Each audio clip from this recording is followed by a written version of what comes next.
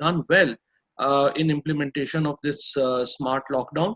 اور بہت زیادہ ہمیں جو ہے اس میں کوئی وہ نہیں ہوا کہ کوئی بہت زیادہ آئی وڈ سے کہ ایڈمنسٹریٹو میئرز نہیں لینے پڑے.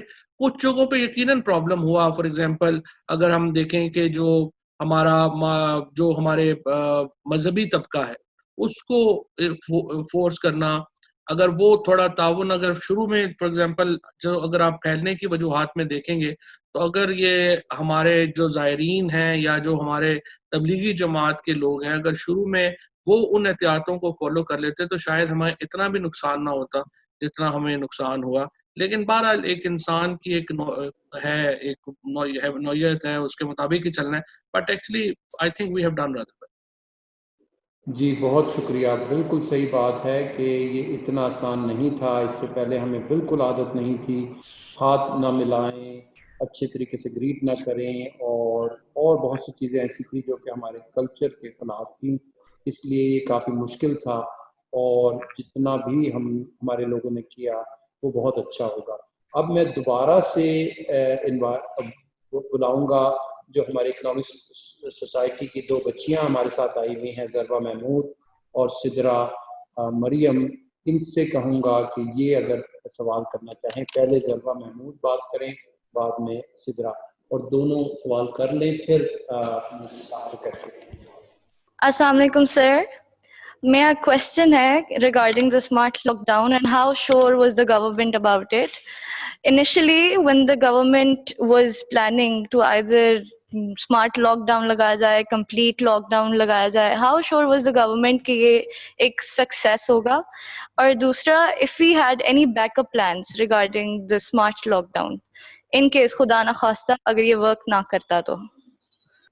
میرا آپ سے کوشچن ہے کہ کرونا جو ہے وہ اکانومی کو تباہ کر رہا ہے, اور اگر ہم اس کو سیلف ری انفورسنگ کے پرسپیکٹو میں کرنا چاہیں تو آپ اس کو کس طرح سے دیکھتے ہیں؟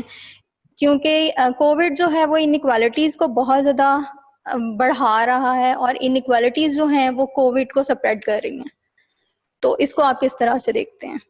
اچھا, پہلا تھا کہ how sure government was about the lockdown. جس طرح سے میں نے آپ سے یہ کہا کہ پہلی بات تو یہ ہے کہ ایک نوول سچویشن تھی. اس سے پہلے ظاہر ہے کہ اسپینش فلو کے بعد اتنی بڑی پینڈیمک کو کسی بھی جو ہیومن ریس ہے اس نے اتنی بڑی پینڈیمک کا سامنا نہیں کیا. تو پوری دنیا میں ہی جو بحث تھی وہ یہ تھی کہ ہم کیسے کریں کہ زندگی بھی چلتی رہے اور زندگی کا پہیہ بھی چلتا رہے, لائف اینڈ دا لائیولیہڈ. یہ ایک کوسچن جو تھا وہ پوری دنیا کے سامنے تھا, اور تمام گورنمنٹس نے اس دونوں جو پیرللز ہیں ان کو سامنے رکھ کے اپنے اپنے فیصلے کیے ہیں. ہمارے ہاں آئی وڈ سے کہ جو پرائم منسٹر صاحب کا جو پوائنٹ آف ویو تھا وہ شروع سے بڑا کلیئر تھا, کہ وہ کہہ رہے تھے کہ ہمیں جو اسمارٹ لاک ڈاؤن کی طرف جانا ہے, مکمل لاک ڈاؤن کی طرف نہیں جانا. انڈیا میں اگر آپ مثال لیں تو نریندر مودی کی جو گورنمنٹ ہے وہ مکمل لاک ڈاؤن کے اوپر گئی, اور پورا مہینہ ان کا جو جون کا تھا وہ وہاں پر مکمل لاک ڈاؤن ہوا. لیکن اس کے بعد کیا ہوا کہ وہاں پہ فوڈ رائٹس شروع ہو گئے, اور ہم وہاں پہ اس کے بعد ابھی کووڈ کیسز کی تعداد بھی بہت زیادہ تیزی سے بڑھی. سو اسی طریقے سے اور ملکوں میں جہاں پہ مکمل لاک ڈاؤن کیا وہ پالیسی جو ہے وہ اتنی کامیاب نہیں رہی. پاکستان میں بھی اگر آپ کو یاد ہو تو 3 دن صرف سندھ گورنمنٹ نے جب جو یہ ٹرکس وغیرہ تھے جو کارگو کی ٹریفک تھی اس کو جب انہوں نے روکا تو ہمارے ہاں جو گلگت بلتستان میں پیٹرول اور ڈیزل ختم ہو گیا. اس کے بعد دیکھیے ہمارا جو پرابلم تھا کہ ہماری جو گندم کی کٹائی ہے وہ پاکستان کی سب سے بڑی اکنامک ایکٹیویٹی ہے, کیونکہ ہم ملینز آف ڈالر کی گندم جو ہے وہ اٹھاتے ہیں, اسپیشلی پنجاب میں اور اس کے بعد سندھ میں.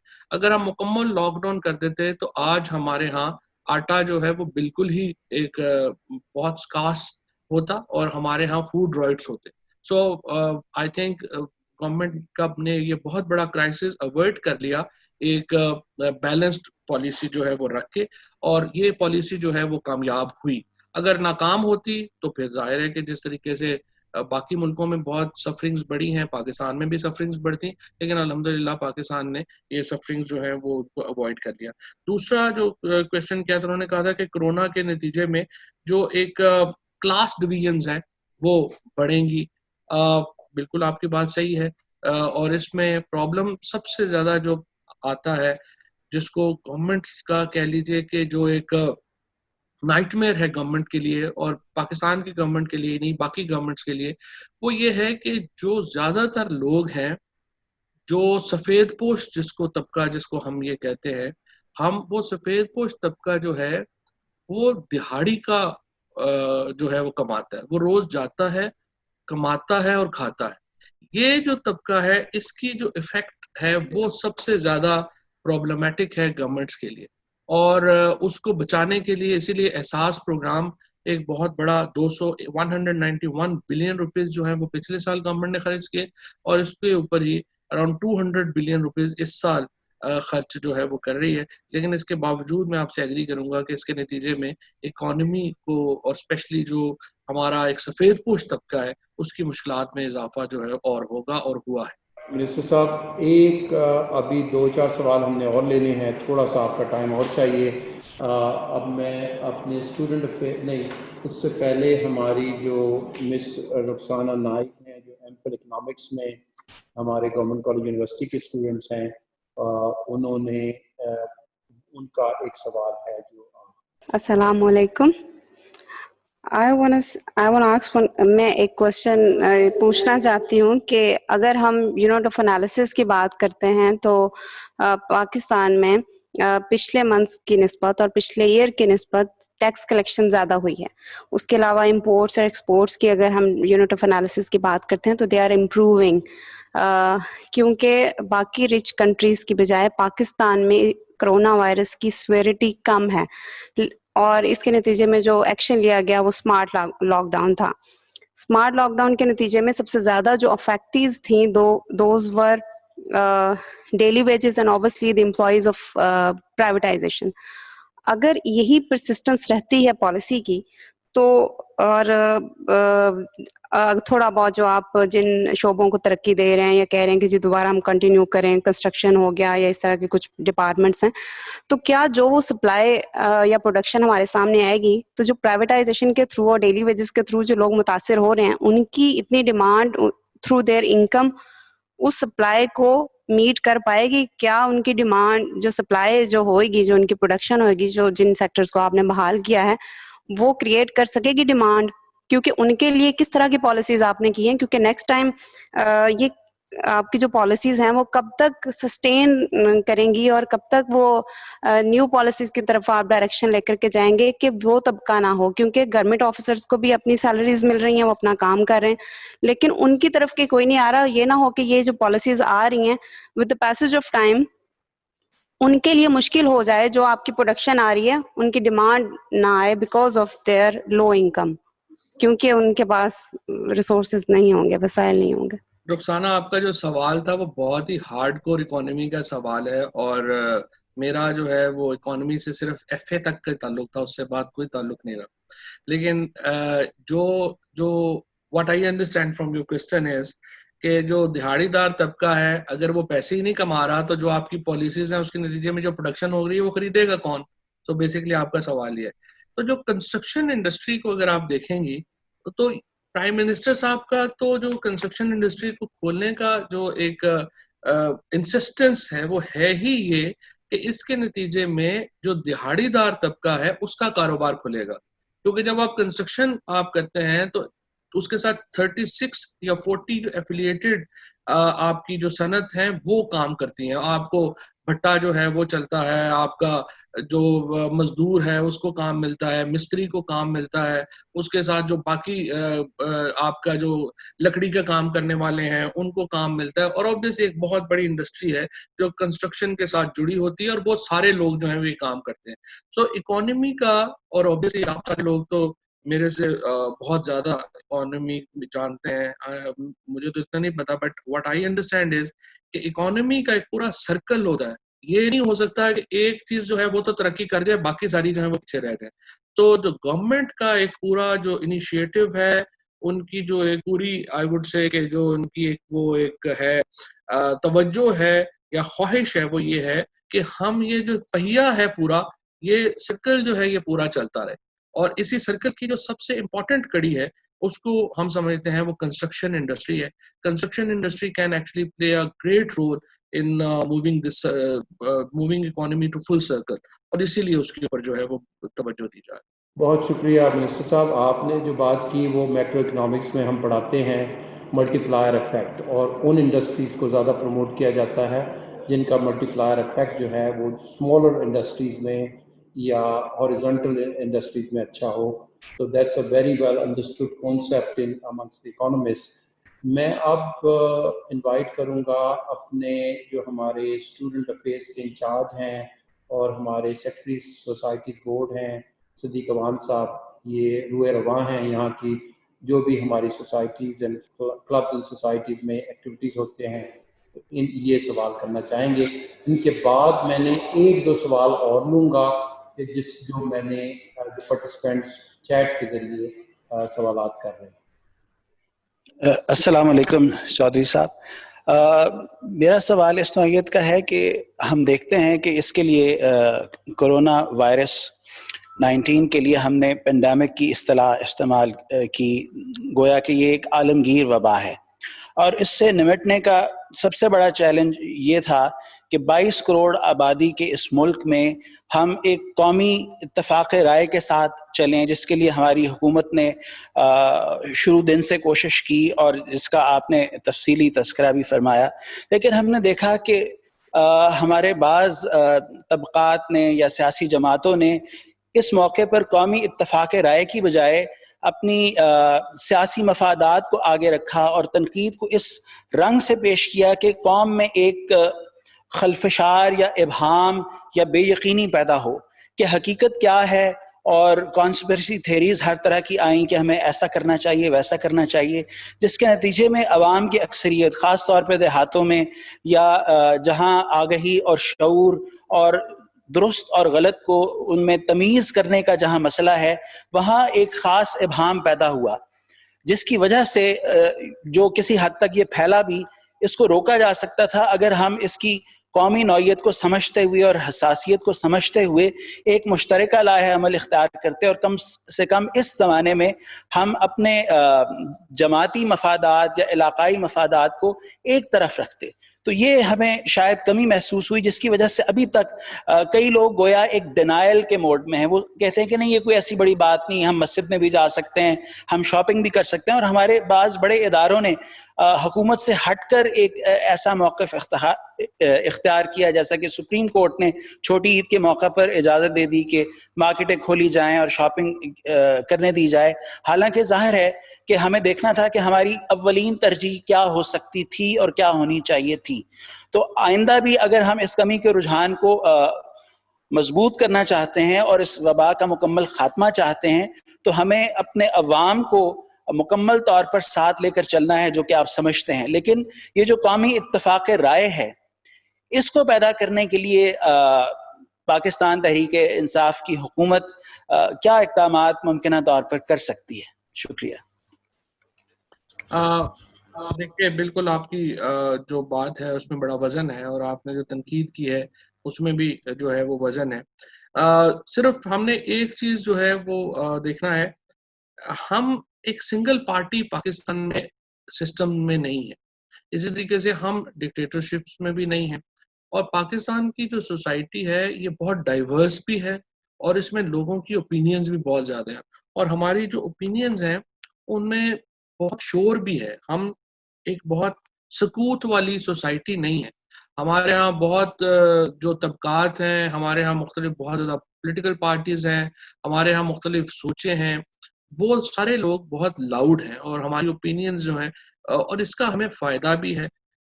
پاکستان کے اندر ہمیں ایک ہمارا جو ایکسپیرینسز ہے وہ یہ ہے کہ جہاں پہ Pakistan is probably the only country in the world جہاں پہ اتنے مارشل لاز کے بعد دوبارہ جمہوریت جو ہے وہ بحال ہوئی, اور اس کی وجہ بھی شاید یہی ہے کہ ہماری سوسائٹی جو ہے وہ بہت ڈائیورس ہے اور اس کے اندر بہت اوپینینز ہیں. سو اٹس سیلف اوپینینز ہونا سوسائٹی کے اندر کوئی بری بات نہیں ہے, اور مختلف اوپینینز جو ہیں ان کو وہ ہوتی ہیں اور ہونی چاہیے، اور اسی سے ہی ایک جو ہے وہ سلسلہ بڑھتا ہے.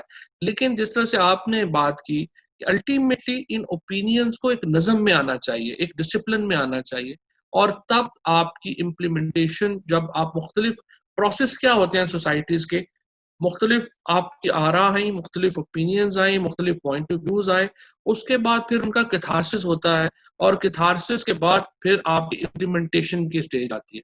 اب مجھے یہ لگتا ہے کہ ہماری جو سوسائٹی کے اندر، چونکہ ہمارے جو سسٹمز ہیں، اور وہ یہ صرف پاکستان کا مسئلہ نہیں ہے، بہت سارے جو فرسٹ ورلڈ کنٹریز ہیں وہ بھی اسی ڈائلما سے اس وقت دو چار ہیں کہ ہماری جو اوپینینز ہیں ان کا کیتھارسس کا کیا پروسیس ہے، پھر امپلیمنٹیشن کا کیا پروسیس ہے.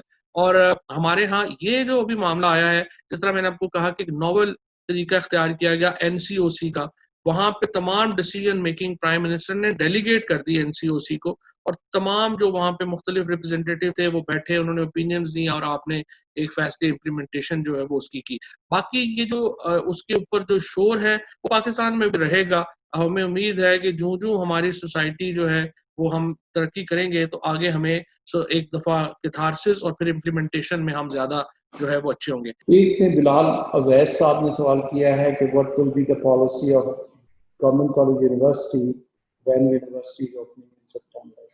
دیکھیے پالیسی تو ہماری یہ ہے، ہماری خواہش یہ ہے کہ تمام اسٹوڈنٹس اسی طرح یونیورسٹی میں واپس آ جائیں. ہم انہیں بہت مس کر رہے ہیں، اور اسی طریقے سے جیسے ہم پہلے کلاسز کا انعقاد کرتے تھے وہ اب ہم نئے سیمسٹر میں بھی وہ کلاسز اسی طرح چلاتے رہیں. لیکن اس بات پہ بہت زیادہ اس بات کا تعین اس بات سے ہوگا کہ سپٹمبر میں کرونا وائرس کی کیا سچویشن ہوگی. ہمارا جو آپٹیمسٹک سیناریو یہ ہے کہ ہم زیادہ تر لوگ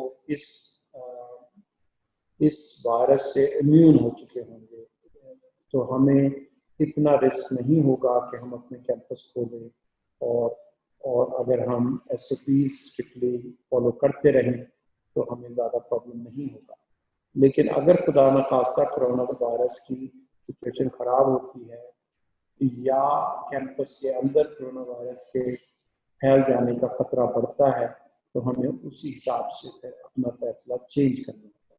تو ابھی ہم جو فیصلہ کر رہے ہیں، اور ڈیسیجن میکنگ جو ہے نا عام طور پہ جس میں بہت زیادہ انسرٹنٹی ہو جس ڈیسیجن میکنگ میں، اس میں ہم عام طور پہ اپنے فیصلے آپٹیمسٹک سیناریو کی طرف رجوع کرتے ہوئے جو ہے وہ کرتے ہیں، اور کوشش کرتے ہیں کہ ہم دوسرے سیناریوز بھی اپنے ذہن میں رکھیں.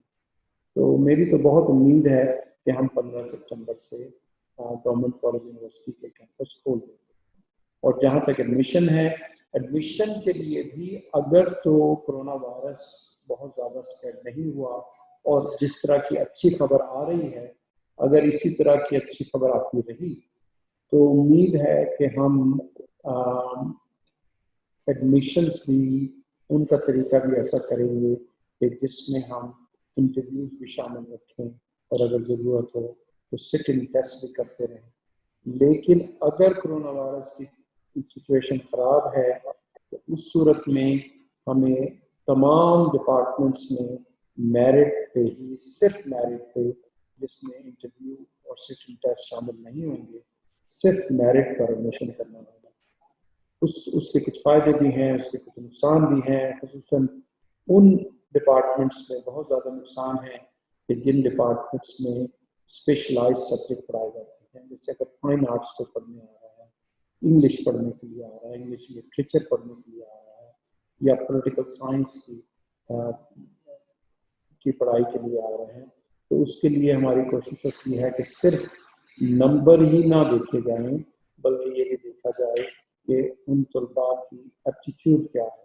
اس لیے ان ڈپارٹمنٹس میں خصوصی طور پہ انٹرویو کیے جاتے تھے، ٹیسٹ لیے جاتے تھے. لیکن ممکن ہے کہ اس سال ہم وہ طریقہ نہ اپنا سکیں. تو اس طریقے سے ہم آپ لوگوں کو، خصوصاً اسٹوڈنٹس کو اور پوٹینشیل نیو اسٹوڈنٹس کو یہ بات بتا رکھنا ہے کہ ہم یہ سب چیزیں مد نظر رکھتے ہوئے تبھی ہم کیمپس کو کھولیں گے. اس سے پہلے یہ ممکن نہیں ہوگا. اور اگر ہمیں آن لائن ٹیچنگ کی طرف ہی جانا ہے نیو سیمسٹر میں, تب بھی یہ کوئی اتنا بڑا ڈیزاسٹر نہیں ہے. ہم نے دیکھ لیا ہے کہ ہمارے ٹیچرز اور ہمارے اسٹوڈنٹس بہت کم نوٹس پر بھی آن لائن ٹیچنگ کی طرف موو کر گئے تھے اس سیمسٹر میں. تو اگلے سیمسٹر میں تو وہ اس سے زیادہ تیار ہوں گے. ہمارے پاس اچھا اسٹوڈنٹس اور ٹیچرس کا ڈیٹا بیس اکٹھا ہوا ہے. ہم نے ٹیکنالوجی میں بھی اچھے اقدامات کر لیے ہیں کہ ہمارے پاس اب ایک بڑا سافٹ ویئر مائکروسافٹ آفس 365 موجود ہے, جس کے اندر ایک اور سافٹ ویئر ہے کہ جو مائکروسافٹ ٹیمز کہلاتا ہے, اور اس مائکروسافٹ ٹیمز کی مدد سے ہم کوشش کرتے ہیں کہ ہم اچھے طریقے سے ہم اپنے اسٹوڈنٹس کو پڑھا سکیں. تو اس سلسلے میں تو یہ ہوگا ہمارا خیال کہ اگر ہمیں آن لائن ٹیچنگ نئے سیمسٹر میں بھی پڑھانی پڑی تب بھی ہم وہ کر سکتے ہیں آسانی کے ساتھ, پہلے سے بہتری کر کے ہم کر سکتے ہیں. تو انشاءاللہ یہی ہمارا آپٹیمسٹک پوائنٹ آف ویو ہی ہم نے رکھا ہوا ہے, اور انشاءاللہ آپ میری آواز سن کے بھی تھک گئے ہوں گے. تو اور اس کے علاوہ مجھ سے بھی زیادہ سمجھدار ہم میں موجود ہیں ہمارے اکنامکس ڈپارٹمنٹ کے چیئرمین, جن سے ہم نے پہلے بات نہیں کی تھی. تو اگر میں ان کو دعوت دوں کہ کچھ دیر کے لیے وہ اپنا پوائنٹ آف ویو بتائیں کہ اسمارٹ لاک ڈاؤن کے کیا فائدے ہیں, اور اس سے ہم نے جو اچھا نتیجہ نکل رہا ہے اس کے بارے میں ان کا پوائنٹ آف ویو کیا ہے. بابر عزیز صاحب, professor doctor Babar Aziz. Thank you sir. السلام علیکم ایوری ون. سو آج جو محبوب الحق سوسائٹی کی طرف سے یہ جو ویبینار ارینج کیا گیا, this is a wonderful activity and this is need of the day as well. So the debate was کہ ویدر اسمارٹ لاک ڈاؤن کی طرف ہم جائیں یا کمپلیٹ لاک ڈاؤن ہو. سو دونوں کے سرٹن پلس اینڈ مائنسز ہیں. لائک فواد چودھری صاحب مینشنڈ کہ جو ہم جیسے پبلک سرونٹس تھے وہ بڑی فیور میں تھے جی کمپلیٹ لاک ڈاؤن ہو, کیونکہ ہماری سیلریز اسی طرح سے آ رہی تھی. But on the other side جو ورکنگ کلاس تھی, جو ڈیلی ویجرز تھے, اگر کمپلیٹ لاک ڈاؤن ہوتا تو ڈیفینیٹلی ان کی پرابلمس جو تھیں وہ بڑھ جاتی بہت زیادہ. سو ان مائی اوپینین یہ جو اسمارٹ لاک ڈاؤن تھا اس نے دونوں آسپیکٹس کو کور کیا ہے. لائک آن ون سائڈ جو لائف تھریٹ تھا ڈیو ٹو دس چیلنج اس کو ایڈریس کیا. آن دا ادر سائڈ جو ایشو تھا کہ ڈیلی ویجز, ڈیلی ورکرز جو تھے کہ ان کی پرابلمس جو ہیں وہ نہ بڑھتی. So with this smart lockdown صرف انہی ایریاز کو فوکس کیا گیا جہاں پر سیوریٹی زیادہ تھی کرونا وائرس کی, نمبر ون. پھر اس کے بعد جو دوسرا look on the other side of the coin کہ ایک طرف تو یہ بہت بڑا چیلنج تھا فار دا انٹائر ہیومینٹی کہ یہ جو کرونا وائرس کا تھا. دوسری طرف it brings a great opportunity as well for all of us کہ ہم دیکھیں کہ جو ہمارا ایگزسٹنگ سسٹم ہے اس میں اس کے کیا لوپ ہولس ہیں.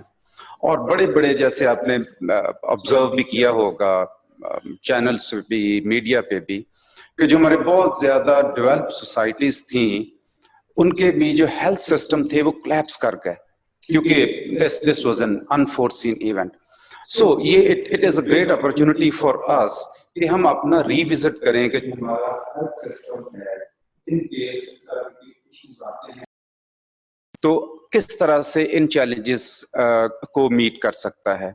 اور جو این سی او سی کا رول ہے that is again very commendable کہ ایک کنسنسس ڈیولپ ہوا between the federal government and between the provinces.